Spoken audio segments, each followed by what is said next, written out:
What does it cost to bend the law? Not in some philosophical sense, but in cold, hard cash. What is the price tag a corrupt official places on the very symbols of authority meant to protect the public? Today, we are going to examine a receipt, a damning, line-by-line receipt that allegedly shows the cost of turning police privilege into private profit. The amount in question is 70,000 rand. But the cost to public trust, to the rule of law, to the safety of every single citizen on those streets, is absolutely incalculable. The scene is the Madlanga Commission, a forum designed to unearth the rotten roots of corruption. And in the hot seat, under a glare that feels both judicial and public, is suspended Ekurhuleni Deputy Police Chief Julius Mkhwanazi. His title, once a badge of honor, now hangs in the air like an accusation. Across from him, Senior Counsel Adv Sello isn't just asking questions, he is methodically presenting evidence, piece by piece,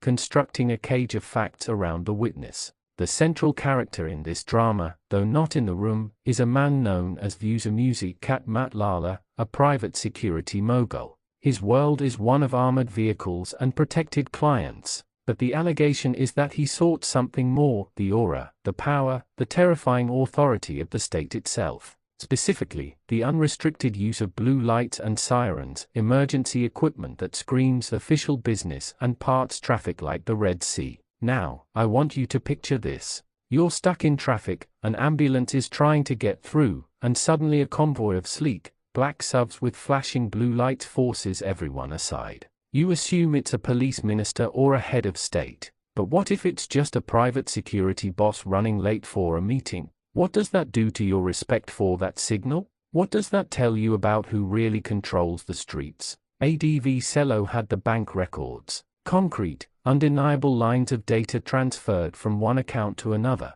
The records showed not one, but a series of payments flowing from entities linked to Madlanga directly into Julius Mkhwanazi's personal bank account during 2022. The total sum, 70,000 rand. When confronted with these records, Mkhwanazi, under immense pressure, had to concede. The money did indeed land in his account. The first brick in the wall of denial had crumbled. And here is where the hook sinks in. Adv Sello did not mince words. He called it exactly what the law calls it, gratification. That is not a gift, that is not a loan. In the lexicon of corruption, gratification is a polite, legal term for a bribe. The assertion was blunt, this money was a payment for services rendered. The service? Allegedly using his position as deputy police chief to allow Madlanga's VIP security firm to illegally fit and operate those coveted blue lights. Think about the timeline for a moment. The money flows in 2022.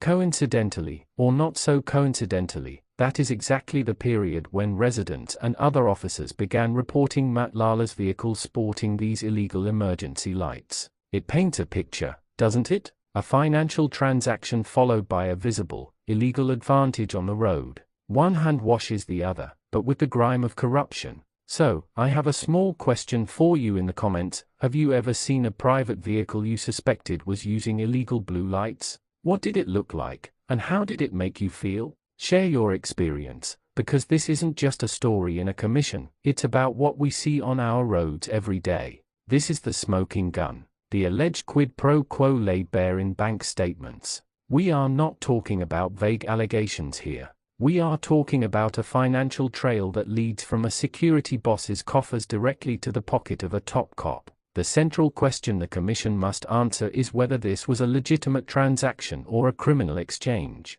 Can there be any legitimate reason for a security businessman to be funneling money to a senior police official in charge of enforcing the very laws he's accused of breaking? The implications are terrifying. If a deputy police chief can be bought for 70,000 rand, what does that say about the integrity of the entire system he helped oversee? Which other laws become mere commodities? Which other privileges, access to sensitive information, influence over postings, interference in investigations, are also for sale to the highest bidder? This is where the anger should set in. This isn't a victimless crime. When a private security vehicle with illegal blue light speeds through an intersection, it endangers every pedestrian and motorist. It undermines the public's ability to trust a genuine emergency response. It creates a shadow state where power is not derived from public service, but from private wealth and corrupt connections. And Julius Mkhwanazi is just one man in the witness box.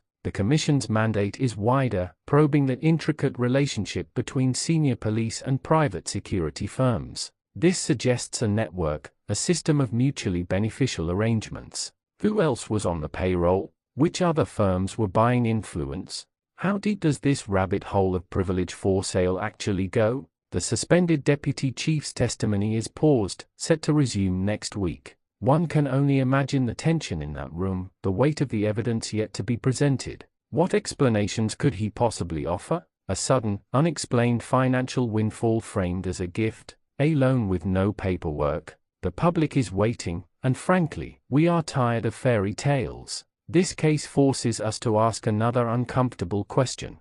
How did a security boss known as Kat even get the phone number of a deputy police chief, let alone establish a relationship so cozy it involved direct cash transfers? What social gatherings, what backroom meetings, what whispered conversations led to this point? The corruption is rarely just the money exchange, it's the entire ecosystem of familiarity and favoritism that allows it to happen. Let me ask you this: do you believe this R70,000 is the full extent of the alleged bribes, or is it just the one they got caught on? Do you think this is standard practice, exposed only because someone got sloppy? Tell me your theory in the comments below. Every time we see a corruption scandal, there's a narrative that it's just a few bad apples. But what if the barrel itself is designed to let them thrive? A deputy police chief is a senior, powerful figure.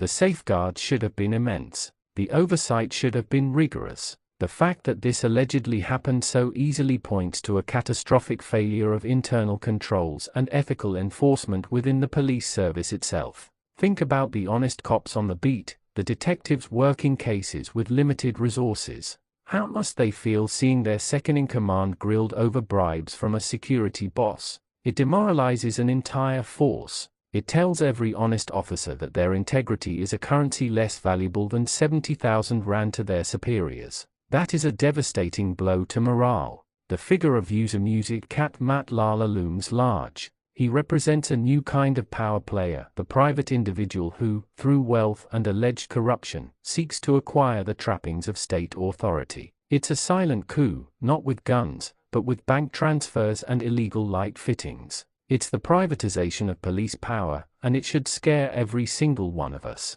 As the Commission continues, they will call more witnesses. They will subpoena more records. Each piece of testimony will be another thread in what appears to be a vast, ugly tapestry of corruption. But this moment, with Adv Sello holding those bank statements aloft, confronting a top cop with his own financial history, is the crystallizing moment. This is the smoking gun the headline promises. The ultimate betrayal here is of the public. We fund the police service through our taxes. We grant them extraordinary powers to detain, to investigate, to use force, on the condition they serve and protect. When a leader of that service allegedly sells a piece of that power for personal gain, he isn't just breaking the law. He is breaking a sacred social contract. So, what happens next? The Commission will make findings. The National Prosecuting Authority will have to decide if there is enough evidence for a criminal case. But beyond the legal process, there is a court of public opinion.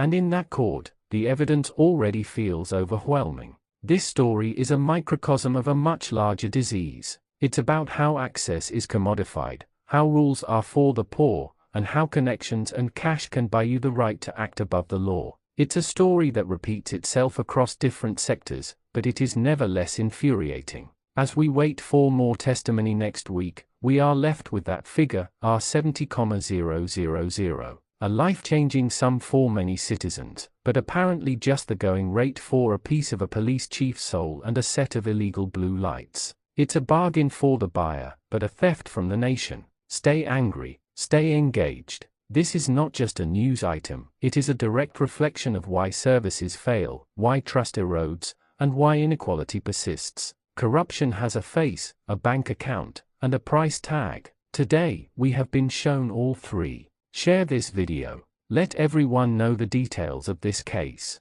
The only way to fight this shadow system is to shine the brightest possible light on it. The Commission is doing its part. We must do ours by watching, by commenting, and by refusing to forget. The discussion starts below. Tell me, what is the one question you would ask Julius Mkhwanazi if you were in that hearing room? I will be reading every single comment.